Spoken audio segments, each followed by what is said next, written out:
Good afternoon students, प्यारे बच्चों। आज मैं पुनः राष्ट्रकवि मैथिली शरण गुप्त जी द्वारा विरचित साकेत महाकाव्य से संकलित कैकेयी का अनुताप नामक शीर्षक से पंक्तियाँ लेकर प्रस्तुत हूँ। कल तक हम लोगों ने पढ़ा कि कैकेयी कहती हैं कि आज मैंने अपने उस पुत्र को भी खो दिया है जिसके लिए मैंने सब कुछ किया, अर्थात जो कुछ यहाँ मैंने आज अपने पुत्र को खो करके अपयश ही कमाया है।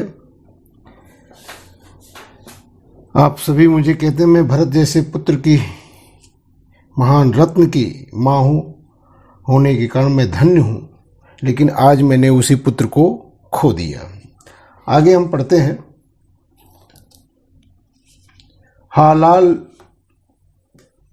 उसे भी आज गमाया मैंने, विकराल कुयसी यहाँ कमाया मैंने। यहाँ तक हम लोगों ने पढ़ा था कि आज मैंने अपने उस पुत्र को भी खो दिया है और अपयश, अब ऐसा करके मैंने यश के स्थान पर यश के बदले अपयश ही अर्जित किया है। निज सर्ग उसी पर वार दिया था मैंने, हर तुम तक से अधिकार लिया था मैंने, पर वही आज यह दीन हुआ रोता है, संकित सबसे धृत हरिण तुल्य होता है। श्रीखंड आज अंगार चंड है मेरा, तो इससे बढ़कर कौन दंड है मेरा। पटके मैंने पद पाणी मोह के नद में, जन क्या क्या करते नहीं स्वप्न में मद में। तो पहला पद्यांश यहीं तक। इसमें आए हुए कठिन शब्दों को अर्थ को हम लोग पहले समझेंगे। वार दिया था, वार माने होता है न्यौछावर कर देना, अर्पित कर देना। हरना, हरना माने छीनना।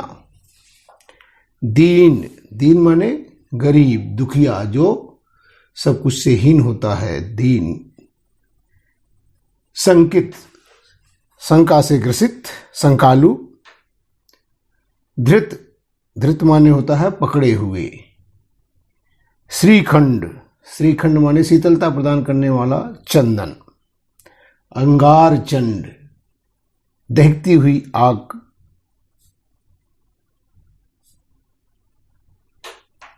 पद पाणी, पद माने होता पैर, पाणी माने हाथ, हाथ पैर। मोह के नद में, मोह के नद माने नदी। जन क्या क्या करते नहीं स्वप्न में मद में, मद माने पागलपन में। अब हम इसकी व्याख्या को देखेंगे, व्याख्या से पढ़ेंगे। माता कैकेयी अपनी व्यथा अपने उस पुत्र भरत के लिए कह रहे हैं कि उस पुत्र को भी मैंने आज खो दिया है जिसके लिए मैंने ऐसा दुष्कर्म किया, और उसको खो करके मैंने यहाँ अपयश ही प्राप्त किया है। निज स्वर्ग उसी पर वार दिया था मैंने, हर तुम तक से अधिकार लिया था मैंने।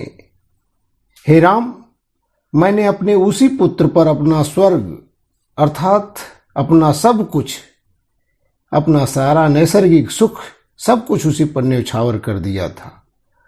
आप लोग जानते हैं जीवन में कि माँ अपने पुत्र के लिए अपना सब कुछ समर्पित कर देती है, अपना सारा सुख पुत्र के भले के लिए न्यौछावर कर देती है। उसी प्रकार से कैकेयी भी कह रही कि मैंने अपने उस पुत्र भरत के लिए अपना स्वर्ग सुख भी सब कुछ न्यौछावर कर दिया था, यहाँ तक कि हर तुम तक से अधिकार लिया था मैंने, यहाँ तक कि उसी के कारण मैंने तुम्हारा भी अधिकार अर्थात जिस अयोध्या पर के राज के साम्राज्य पर तुम्हारा अधिकार था, उस अधिकार को भी मैंने तुमसे छीन लिया था और तुम्हारा अधिकार छीन करके मैंने भरत को दे दिया। पर वही आज यह दीन हुआ रोता है, संकित सबसे धृत हरिण तुल्य होता है। पर वही मेरा पुत्र भरत आज दीनहीन होकर के रुदन कर रहा है, दीन हुआ रोता है, अर्थात जिस पुत्र के लिए मैंने यह सब कुछ किया वही मेरा पुत्र आज दीनहीन होकर के सबके समक्ष रो रहा है और संकित सबसे धृत हरिण तुल्य होता है और वह ऐसा व्यवहार कर रहा है जैसे वह पकड़े हुए हिरण की भांति सबसे भयभीत है। जिस प्रकार हिरण को पकड़ लिया जाए और हिरण पकड़े जाने पर हिरण सबकी ओर भय की दृष्टि से देखता है, अर्थात सबसे वह भयभीत रहता है। जिस प्रकार से पकड़ा हुआ हिरण सबकी ओर भय की दृष्टि से देखता है, सबसे भयभीत होता है, उसी प्रकार से मेरा पुत्र भरत आज पकड़े हुए हिरण की भांति सबसे डरा हुआ है, सबसे भयभीत है। श्रीखंड आज अंगार चंड है मेरा, तो इससे बढ़कर कौन दंड है मेरा। श्रीखंड अर्थात चंदन के समान शीतल स्वभाव वाला मेरा भरत, जो सबको अपने व्यवहार से, अपने आचरण से सबके मन को शीतल करता था, सबको आनंद पहुंचाता था, आज चंदन के समान शीतल स्वभाव वाला वही मेरा पुत्र भरत अंगार चंड है मेरा। आज भरत जलते हुए अंगारे के समान क्रोध की अग्नि में जल रहा है, अर्थात वह अंगारे के समान, अग्नि के समान जो है धधक रहा है, प्रज्वलित हो रहा है, जो सबको अपने आचरण से सबको शीतलता प्रदान करता था, सबके मन को हर लेता था, आज वही जलती हुई अग्नि के समान सबको ताप पहुंचा रहा है। पटके मैंने पद पाणी मोह के नद में, जन क्या क्या करते नहीं स्वप्न में मद में। कई आगे कहती हैं कि जिस प्रकार से लोग मोह रूपी नदी में, जिस प्रकार से लोग मोह रूपी नदी में और स्वप्न में हाथ पांव मारते हैं, हाथ पांव पटकते हैं, उसी प्रकार से मैंने भी अपने हाथ पैर रूपी मोह रूपी नदी में फेंके और पटके। मेरा यह कार्य ऐसा ही था जैसे कोई व्यक्ति पागलपन में अथवा स्वप्न में व्यवहार करता है। मैंने भी बहुत सा प्रयास किया कि किस तरह से जो है अपने पुत्र के लिए सिंहासन अयोध्या का राज ले लूं, और इस मोह में, पुत्र मोह में, मैंने अपनी खुशी के लिए, अपने स्वार्थ के लिए मैंने बहुत प्रयास किया। हाथ पैर मारना का मतलब प्रयास करना, मैंने हर संभव प्रयत्न किया। और उसी प्रकार से, जिस प्रकार से व्यक्ति जब स्वप्न में होता है या पागलपन में होता है, तो वह समस्या से बचने के लिए, परेशानियों से बचने के लिए अपने बहुत हाथ पांव पटकता है, बहुत प्रयास करता है, लेकिन जब तक उसकी नींद नहीं खुलती है तब तक वह उस मोह से ग्रसित, उस मोह से दूर नहीं हो पाता है, उस बाधा से मुक्ति नहीं पाता है। उसी प्रकार से मैंने भी पुत्र मोह रूपी नदी में बहुत हाथ पांव पटका, अर्थात हर संभव प्रयास किया अपने पुत्र के हित के लिए, स्वार्थ के लिए मैंने हर संभव प्रयास किया। यह मेरा प्रयास उसी प्रकार से था जैसे कोई व्यक्ति क्या करता है, पागलपन में अथवा स्वप्न में व्यवहार करता है, उसी प्रकार से मैंने भी यह कार्य किया, ऐसा व्यवहार किया। आगे की पंक्ति, हा दंड कौन क्या उससे डरूंगी अब भी, मेरा विचार कुछ दयापूर्ण हो तब भी। हा दया हंत वह घृणा, आहा वह करुणा, बैतरणी सी है आज जाह्नवी वरुणा। सह सकती हूँ चिर नरक सुने सुविचारी, पर मुझे स्वर्ग की दया दंड से भारी। लेकर यह अपना यह कुलिस कठोर कलेजा, मैंने इसके लिए ही तुम्हें वन भेजा। घर चलो इसी के लिए न रूठो अभियों, कुछ और कहूँ तो उसे सुनेंगे सब क्यों। यहीं तक आज पढ़ेंगे। इन दूसरे पद्यांश में आई हुई कठिन शब्दों के अर्थ को पहले हम देखते हैं।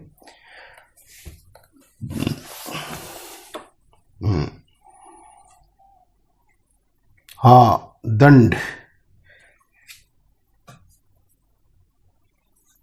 कौन क्या उससे डरूंगी अब भी, मेरा विचार कुछ दयापूर्ण दया के लायक, दया योग्य, करुणापूर्ण। हा दया हंत वह घृणा, अहा वह करुणा।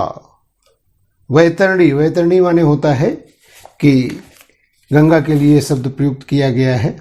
वैतरणी नदी अर्थात जो पापों से मुक्ति प्रदान करती है।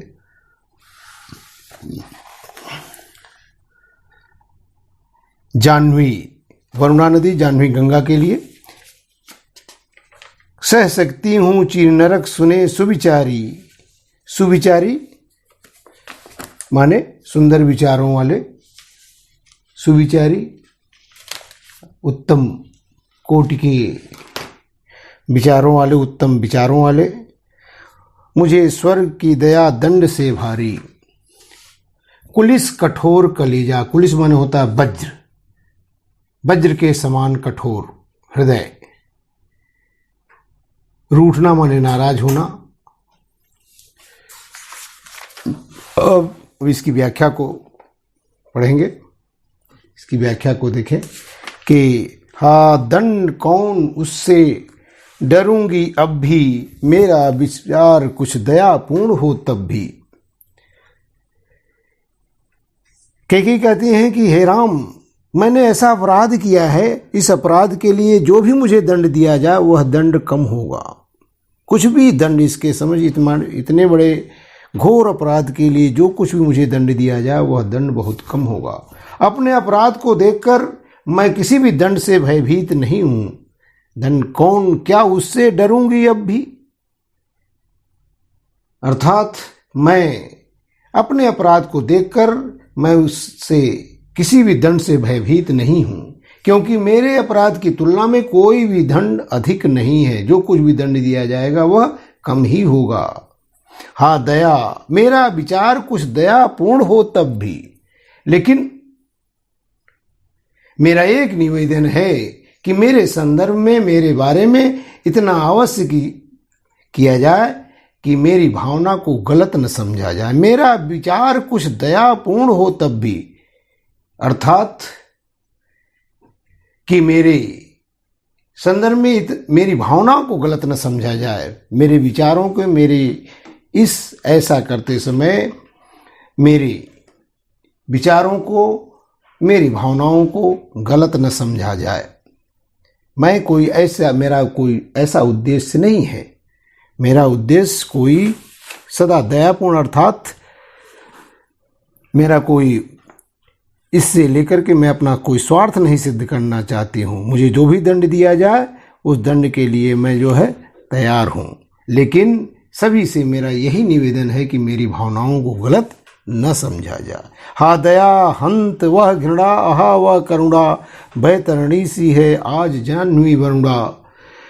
अपनी व्यथा को आगे प्रकट करती हुई कहती हैं कि मेरे इस दोष की स्थिति में, मेरे इस अपराध की स्थिति में दया, घृणा और करुणा आज सभी भाव व्यर्थ प्रतीत हो रहे हैं। आज मुझ पर जो भी किया जाए, अर्थात दया किया जाए, दया, घृणा और करुणा, इन सब किसी के लिए मैं पात्र नहीं हूं। ये सारे शब्द मेरे लिए निरर्थक हैं। आज बैतरणी सी है आज जाह्नवी वरुणा। आज गंगा और वरुणा भी मेरे लिए नरक की बैतरणी के समान सिद्ध हो रही हैं।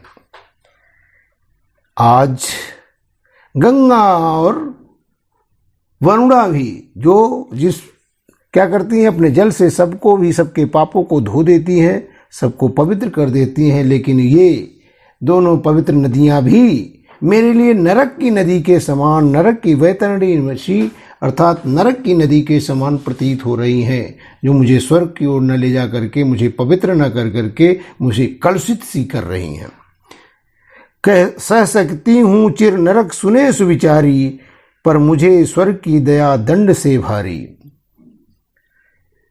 कैकेयी कहती हैं कि विचारवान व्यक्ति, कह रहे हैं सुने सुविचारी, विचारवान व्यक्ति, विद्वानों मेरी इस बात को भली प्रकार सुन लें कि मैं चिरकाल तक, अनेक समय तक,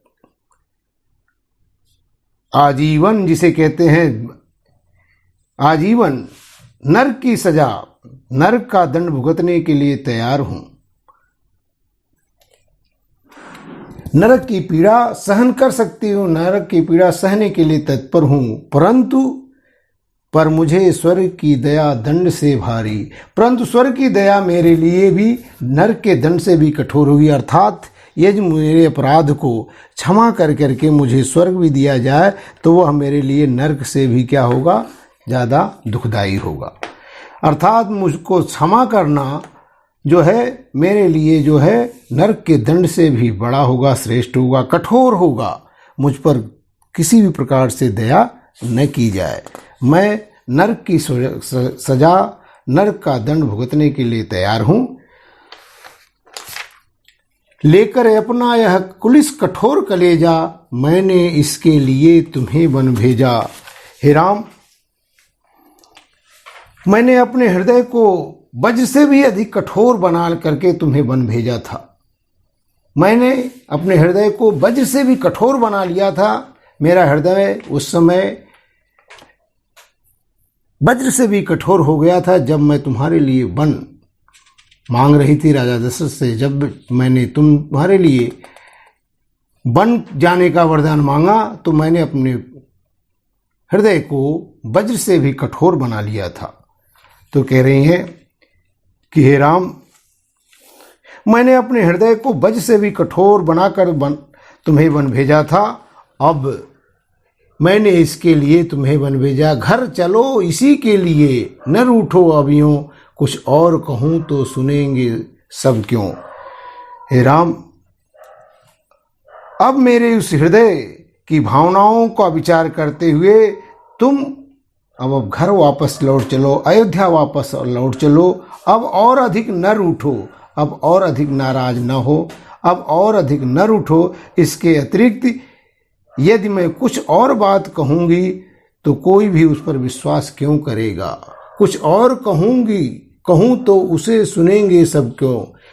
घर चलो इसी के लिए, न रूठो अभियों। हे राम, अब तुम मेरी विनती को मान करके अयोध्या वापस लौट चलो, अब और न रूठो, क्योंकि मैं इससे अतिरिक्त जो कुछ भी कहूंगी सब लोग मेरी बातों को सुनने के लिए तैयार क्यों होंगे, मेरी बातों पर विश्वास क्यों करेंगे। अब इन दोनों पदों पर आधारित मैंने प्रश्न दिए हैं। इन प्रश्नों को हल करके आप लोग जो है व्हाट्सएप